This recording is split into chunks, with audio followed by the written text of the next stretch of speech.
Hi, I'm Danny Kennedy. I'm the Managing Director for the Wilshire-Pennington Group. We work exclusively with doctors across the country. How many here are veterinarians? Okay, good. What we do, what makes us very unique, besides specializing with doctors, is how we go about organizing your life. The first thing we want to start with is your dreams. How many of you here dream about the future?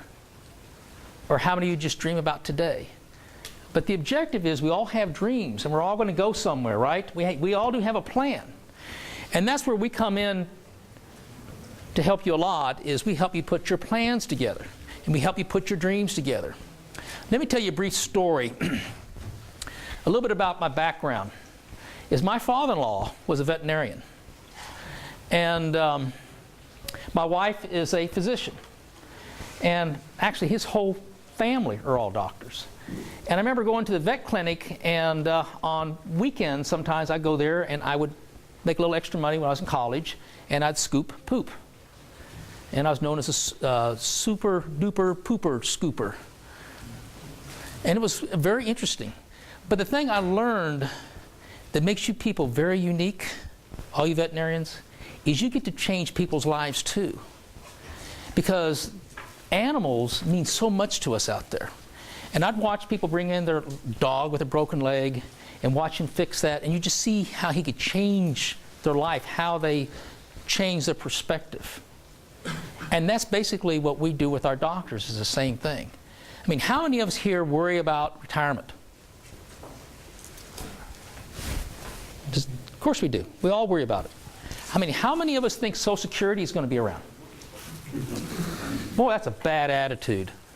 I agree with you, by the way. I worry about Social Security. I worry about my future, and you should worry about your future. And today we're going to kind of walk you through some bullet points of how we can go about changing that.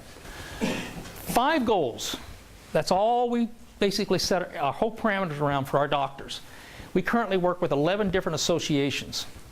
So we work with all types of doctors. Every doctor's unique, every doctor's special. Some doctors make more than others, but it's not about how much money you make.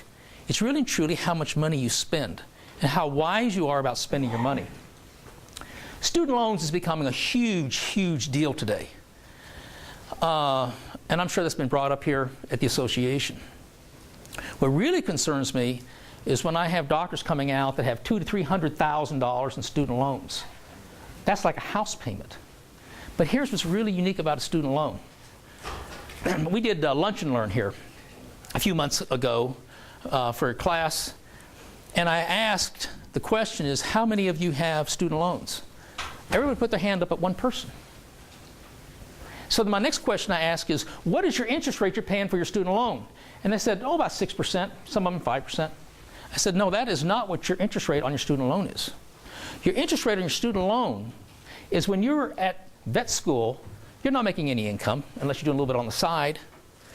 So what it really is, when you go out, it is your tax rate plus the interest rate. Because when you're a student, you're not making any money, so they're loaning this money to you without any income.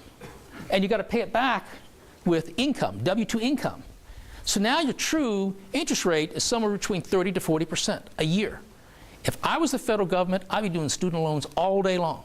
That is a great return on investment, 40% rate of return. So we have to re-educate people, especially our doctors, on student loans because of the dynamics that it's having. So that's one of the things that we want to accomplish. The second thing is getting your house paid off.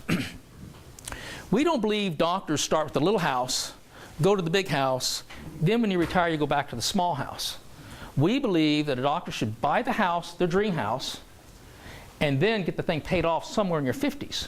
Because once you get your house paid off, it gets you truly financial freedom. Now you'll hear other advisors that will say, oh no, never pay off your house, because what's your rate of return on your house? A house is not an investable asset.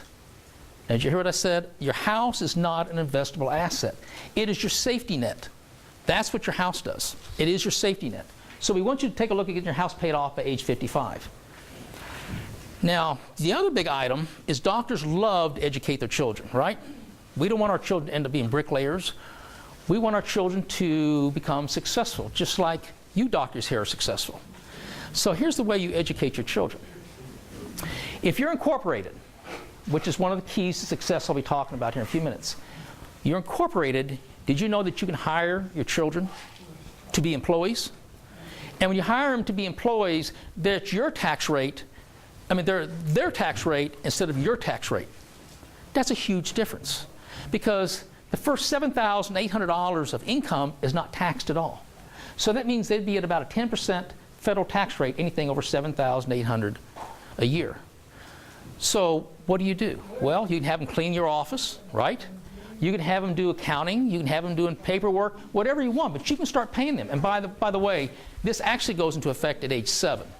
The law allows that. Now, I think you would have a real hard time justifying to the IRS. And of course, we all love the IRS, right? But I do believe that you can start hiring around 10, 11, or 12 years old and take that money and start putting it in towards a college fund. That's a very nice way of getting your children educated. Lifestyle. Maintaining a lifestyle and not keeping up with the Joneses is critical. Now, one of the things we're going to talk about today is paying taxes on lifestyle and not pay taxes on gross income. That's how we get our doctors to retire or slow down. It's critical, and I'll go through that here in a few minutes. Then lastly, our objective is to get our doctors to save enough so they can slow down and retire between 60 to 65 years old. Now, I've been listening to you. One of the things that we do at Wilshire Pennington, we listen. We listen a lot. A lot of you doctors are under the perception that your goal for retirement is to sell your practice. My father-in-law never sold his practice. He worked until he was 84 years old and finally had to quit practice. Now, that's not a good retirement plan. And if he had sold his practice maybe at 60 or 62, he probably might have got a decent sum for it. But by the time he was done practicing, it was worth zip. So I want you to think outside the box with me today and say, you know, maybe I just don't always want to think my whole retirement is going to be strictly on if I can sell my business or not, because maybe you can't. Who knows what the future is going to look like 10 years from now? Who thought we'd see the changes that's occurred since 2008, since the collapse of this economy? Things have changed. By the way, the new report says that we're not going to see the jobless rate get better until 2020. Okay, now we're lucky because we're in the state of Oklahoma. We're in a very solid state. But again, if you don't have a plan, you plan to fail. So practice management. So how do we set up a practice? The first thing you want to do is you want to incorporate. You want to set up an S corporation, a C corporation, LLC, we don't care. But the first thing is you've got to incorporate. That is one of the keys to success in incorporating. Because once you incorporate, then you can actually set your salary and pay taxes accordingly. The next thing is you do not want to overbuy equipment. I've had so many doctors that have overbought their equipment that they've got themselves in serious financial trouble. You want to keep your equipment very, very cost effective. Should you buy or rent a building? Always buy a building if you can. Always buy a building. Because if you're incorporated and you own a building, then you can pay rent back to yourself. Okay? And rent, even if you have a modest practice and you're paying $1,000 a month, or if you have a big practice and you're paying $6,000 or $7,000 a month, that's money that's going out the door. We always recommend our doctors, if you can, is to buy a building. It makes huge amounts of sense. And I've already talked about how to calculate student loan and interest. So how to become successful? Let's take a doctor. Now this was great. When I talk to the students, love students, I said, so tell me, what do you think the income's going to be? What do you think you're going to make? A lot of them saying $250,000, $300,000 a veterinarian. I thought, boy, you guys are going to really work hard to get there. Because veterinarians as a whole don't necessarily make that type of income. So let's say that you have an income, a net practice income out of your practice. Let's use a simple figure of $100,000. Let's say that's what you're netting. But let's say that you don't need to live on $100,000. Let's say that your monthly lifestyle is around $5,000 or $6,000 a month. Okay? Instead of you paying taxes on that full $100,000, you're only be paying taxes on the $60,000. Okay? And your taxes on $60,000 are going to put you somewhere around $70,000 to $75,000. Then you take that other $25,000 and you're going to put that way into a pension plan. Okay? Now, for some of the real high-end veterinarians, they can save more then we can do a defined benefit plan. I have some of my high-end doctors, some of my high-end surgeons that are putting away between $180,000 and $220,000 a year pre-tax. Okay? The thing I want to get into your mindset is pay taxes only on what you take out of your business. That's critical, not on your gross. That's what separates success and non-success. Spouse, I love this one. Again, at Lunch and Learn, I asked how many were married? I had about half the class was married. I said, great. The other half that was not married, I said, I believe in prenuptials. Because you're already in vet school, you're putting the money in, you need to think in those terms. The ones that are married, here's our rule. Try to stay married to your first wife. If you're on your second wife, try to stay married to your second wife. If you're on your third wife, guess what we call that? Wealth redistribution, okay? So this is kind of our planning strategies here. Risk management. Number one rule for risk management is we are not in business to lose money. I'm not talking about just in practice. I'm talking about the stock market, okay? In 2008, Wilshire Pennington got out of the market early. We did not take this thing down. You do not want somebody to tell you, doctor, you're in it for the long term, okay? The market will come back. Yes, it did come back. But did it really come back? What about this quantitative easing? How many of you all feel good about this $85 billion we're spending or we're printing a month? Do you all like that? I'll tell you right now, it scares the hell out of me. And this is what I do for a living. The thing is, I was at a meeting, and the Federal Reserve, one of the Federal Reserve individuals were there, and I asked the question, I said, so what's the backup strategy? How are we going to get out of this printing of $85 billion? They would not answer me, because I don't know if they even know. We're on uncharted territory. I'm not trying to scare you. I'm just trying to say we need to always have a plan in place. It's critical to always have a plan in place. The other thing is cost containment on insurance products. Every advisor out there is going to try to sell you an annuity or a whole life policy. For example, if I sell you a $100,000 annuity, guess how much commission I make? Between $7,000 to $8,000 for about 10 minutes worth of work. That's silliness. So we do not believe in annuities. Life insurance. Doctors only need to buy term life insurance. You do not need to buy whole life. The commissions on whole life insurance is between 50 to 80%. It takes 10 years to break even when you buy a life insurance policy on the cash value. That is a terrible investment. So we tell our doctors, buy term insurance, then when you're around 55 years old, if you followed our planning process, you're no longer going to need term insurance. Okay? That's kind of our planning mechanism. Our services. I'm not going to get too involved in the services we provide our doctors today, because I could be here too long. The bottom line is this. We have a plan to have you slow down and retire between 60 and 65. Did you hear what I said? Slow down and retire. I have doctors that might want to work till they're 70. I have some doctors that want to maybe work till they're 80. But I have other doctors between 60 and 65, which seems to be the magic number. They're worn out and burn out. There's nothing worse, I think, than having to work because you did not have the right plan in place. You always want to have the option, when you get tired, you can go over there and flip off that light switch and go home and never come back. That's what we do. That's what makes us very, very successful with our doctors. Now, the next thing we're going to do is we're going to talk about investment management. And I'm going to have Benjamin Kennedy come up here, my son, very talented guy, and kind of walk you through the planning process of how we do money management. Thank you. Have you all been by our booth yet? We have about $15 trillion there to give away in fiat currency. I don't know if you've seen it yet. Fiat currency is what our currency is now after 1971. We went off the gold standard. Our currency is now no longer backed by anything physical. It's now the full faith and credit of the United States government. And of course, we're printing $1.5 trillion a year. Our deficit's about $1 trillion a year. It's about $2 trillion a year. So this is not that long away, these $100 million bills for bread, maybe 200-300 years if we make it that long. I'm sure you guys remember when gasoline in 1960 was 31 cents a gallon. Well, that inflation hasn't actually hit. If you took that money from back then in 1960, it was 90% silver. Do you remember this? Your currency was not fiat currency, it was real money. It wasn't currency, it was money, it was silver. You can buy more now with $1 than you could in 1960. You can get 2 gallons of gas and breakfast for that same $1. because it's now worth about $16, that $1 in silver. So one thing that we look at in Wilshire Pennington is when you retire, inflation. We don't sell bonds that pay us commission. We don't do any commission work. All your other advisors out there get paid on commission to sell you bonds. For instance, if you're retired right now and you wanted to do risk-free bonds, let's say Apple bonds, AAA, 30-year, you purchase one of these, you're down 8% in 1 month.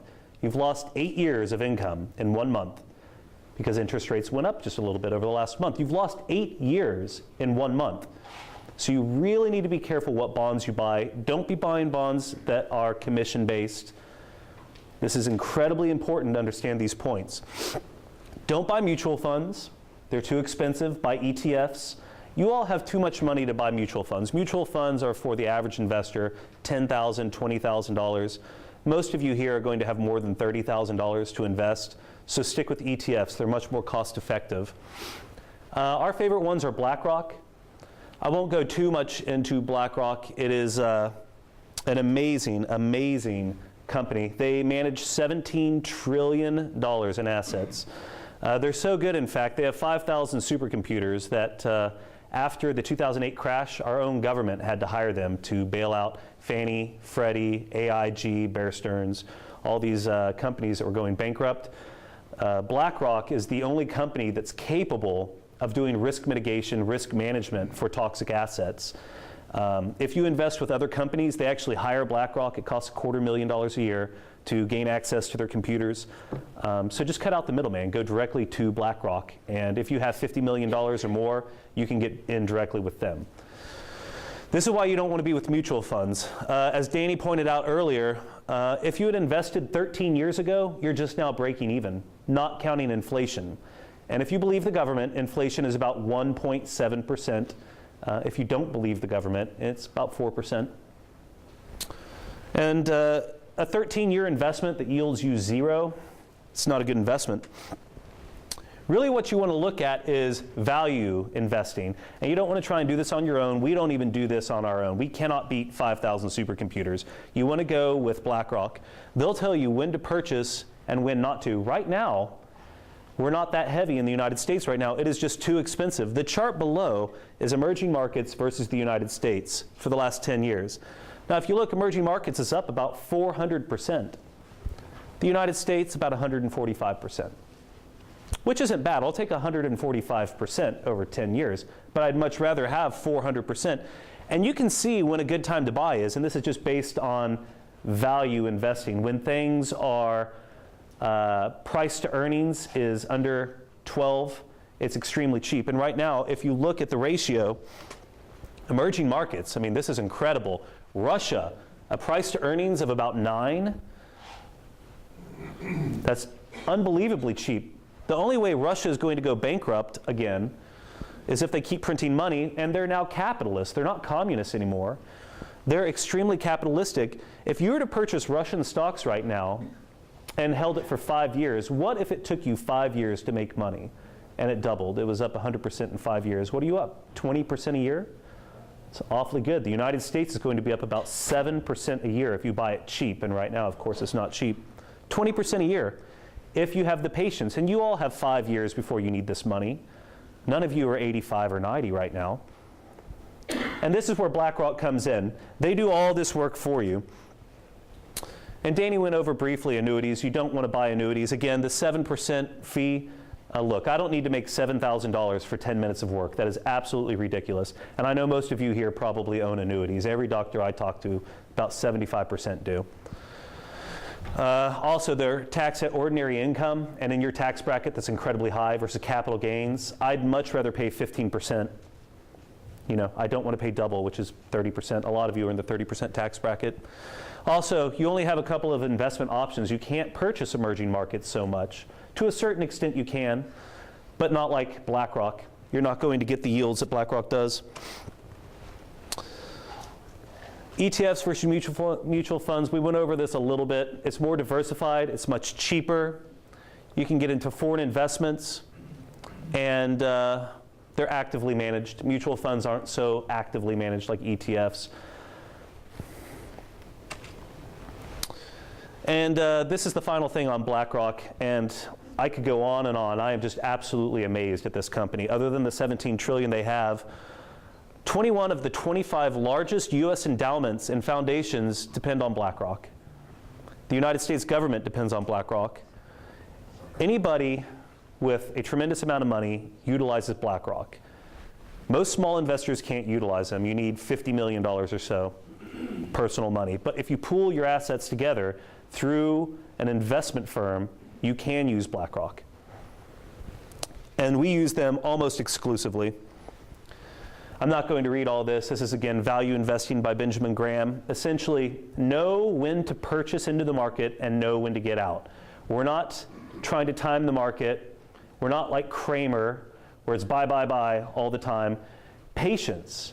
4 years ago, you could have gotten the United States at half price. Warren Buffett got Bank of America for $5. Patience. In 3 years, you're going to see it again. We have to stop printing money. The Fed just said we're going to taper asset purchases. Taper. We're not going to print $85 billion a month. We might print $75 billion a month. And the stock market collapsed 5% in a week and a half. Just on that little bit of talk. Wait a couple of years. Buy into the United States. If you're in mutual funds right now, really consider where you're investing. Talk to us. We'll gladly talk to you on the phone. We'll talk about BlackRock. Where does BlackRock have their money? It's interesting. It's emerging markets. Hong Kong, Singapore, Japan. Japan is printing 3 times the money we're printing. Front run Japan. We know that their pensions are going to be purchasing hundreds of trillions of dollars of yen, into the stock market. Front run that. We know over the next 2 years they're going to print triple what we're printing. Absolutely unbelievable. This is unheard of. This is unprecedented. Nobody has ever printed money like this except during World War. Malaysia, Taiwan, China, Brazil. Most of you are pretty much in the United States right now, almost exclusively in the S&P 500, trading at all-time highs at a PE of 16. That's the historical average. These are trading at a PE of 10, half price. And they have a growth rate of 8%, 8% a year. We are growing at 1 to 2% a year in the United States while we print 85 billion. If we weren't printing money, we would not be growing. We'd be like Europe. We'd be in a recession, possibly even a depression. Any questions? Thank you very much. In closing, what did I say at the very beginning? You have to have a plan. Everybody has to have a plan. And we do plans for our doctors. We call them stress tests. And basically, we only need 4 things of information. If you're incorporated, I need your corporate return, tax return, personal tax return. Here's the hardest question I have to ask doctors. What do you need to live on monthly? Because that's how we're going to build the platform of what you're going to be paying on taxes. And then lastly, just the ages of your children. And if you're married, the age of your spouse, which I get a hard time sometimes getting the age of the spouse. But that's basically all the information we're going to need, and we'll start putting a plan together. We do not charge for these stress tests at all. Now, this is not for everybody. This is for doctors that want to have a plan in place, and say, you know, maybe I don't want to be a veterinarian my whole life. Maybe at 60 or 65, I want to go play, okay? And there's some young people in here that go, man, I can't see me retiring, ever retiring. I love what I do. But it's amazing when you get to 60 years old how things start changing, how your mindset starts changing, that maybe you might want to work less and play more. And you need to have that plan in place. And I want to tell you, thank you very much for having us. Does anybody have any questions, by the way? Come on, we're not that good. You've got to have a question somewhere. No questions. If Wow. you haven't picked up your 100 billion, or I'm sorry, we only have the millions today. We have the billions as well. But if you haven't picked up your 100 million, come by our booth. We've got 50 million, 100,000s, 100 million. We have billions and trillions, but we don't have that here today. It's just too much money to bring. Benj, what country is this, by the way? These, I believe, Eastern Europe, Yugoslavia, I think. There's about 100 countries out there that printed too much money and lost their currency. So 85 billion a month. I mean, that's significant. That's over $1 trillion a year just printing free money. Okay. Thank you again very much.